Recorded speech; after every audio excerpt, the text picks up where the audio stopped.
Mr. President, supporters of the fast-track bill have told us over and over again that unfettered free trade will increase American jobs and increase American wages, but they have been proven dead wrong every single time we have had a trade agreement. In other words, we hear the same rhetoric.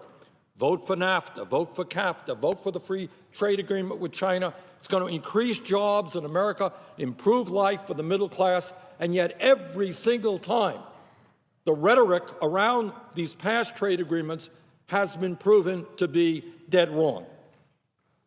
Mr. President, I was in the House of Representatives in 1993 and 1994 during the debate over NAFTA, North American Free Trade Agreement.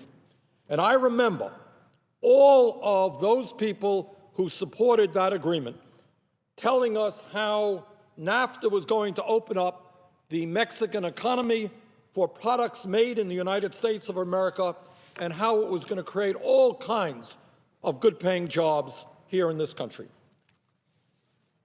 On September 19th, 1993, President Bill Clinton said the following. This is what he said, and I quote, "I, President Clinton, believe that NAFTA will create 200,000 American jobs in the first 2 years of its effect. I believe that NAFTA will create 1 million jobs in the first 5 years of its impact." Bill Clinton, end of quote. That was President Bill Clinton, who strongly supported that agreement. But it wasn't just President Clinton who made those claims. The Heritage Foundation, one of the most conservative think tanks in this country, said back in 1993, and I quote, "Virtually all economists agree that NAFTA will produce a net increase of U.S. jobs over the next decade," end of quote. That is from the Heritage Foundation, conservative think tank. Further, during the debate over NAFTA in the Senate in 1993, the distinguished senator from Kentucky, Mitch McConnell, who is now the majority leader, said, and I quote, "American firms will not move to Mexico just for lower wages," end of quote, Senator McConnell. Virtually every major newspaper in America had editorials saying, "Support NAFTA," Washington Post, New York Times, Wall Street Journal. "Support NAFTA, it is good for the American worker."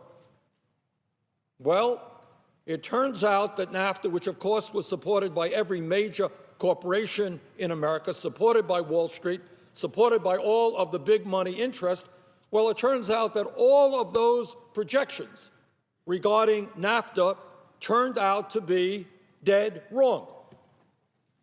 According to the well-respected economists at the Economic Policy Institute, NAFTA has led to the loss of more than 680,000 jobs. Not the creation of 1 million jobs, the loss of 680,000 American jobs. In 1993, the year before NAFTA was implemented, the United States had a trade surplus with Mexico of more than $1.6 billion. Last year, the trade deficit with Mexico was $53 billion. Let me quote what the Economic Policy Institute says about NAFTA. Quote, "President Clinton and his collaborators promised NAFTA would bring good-paying jobs, a rising trade surplus with Mexico, and a dramatic reduction in illegal immigration. Instead," this is according to the EPI, "NAFTA directly cost the United States a net loss of 700,000 jobs. The trade surplus with Mexico turned into a chronic deficit, and the economic dislocation in Mexico increased the flow of undocumented workers into the United States," end of quote from the EPI. Further, Mr. President, let me just quote an article that appeared in the New York Times yesterday, quote, "Mexico has become the most attractive place in North America to build new automobile factories, a shift that has siphoned jobs from the U.S. and Canada.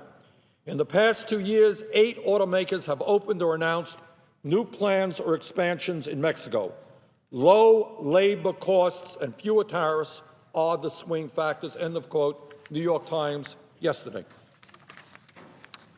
In other words, Mr. President, despite all of the rhetoric about how this unfettered free trade agreement with Mexico was going to create jobs in this country, it turned out, not too surprisingly, I voted against NAFTA, it turned out to be exactly the opposite. Those people who told us how great the agreement was going to be were dead wrong. Why were they wrong? Well, for obvious reasons. When you have workers in low-wage countries, people who are prepared to work for 50 cents an hour, $1 an hour, $2 an hour, it doesn't take a PhD in economics to figure out that corporations will shut down in America, move to those countries, pay workers pennies an hour, not have to worry about environmental regulations, not have to worry about, in some cases, trade unions. You don't have to worry about that stuff. So what would an American corporations do? Of course they would go to those countries. That's exactly what they have done.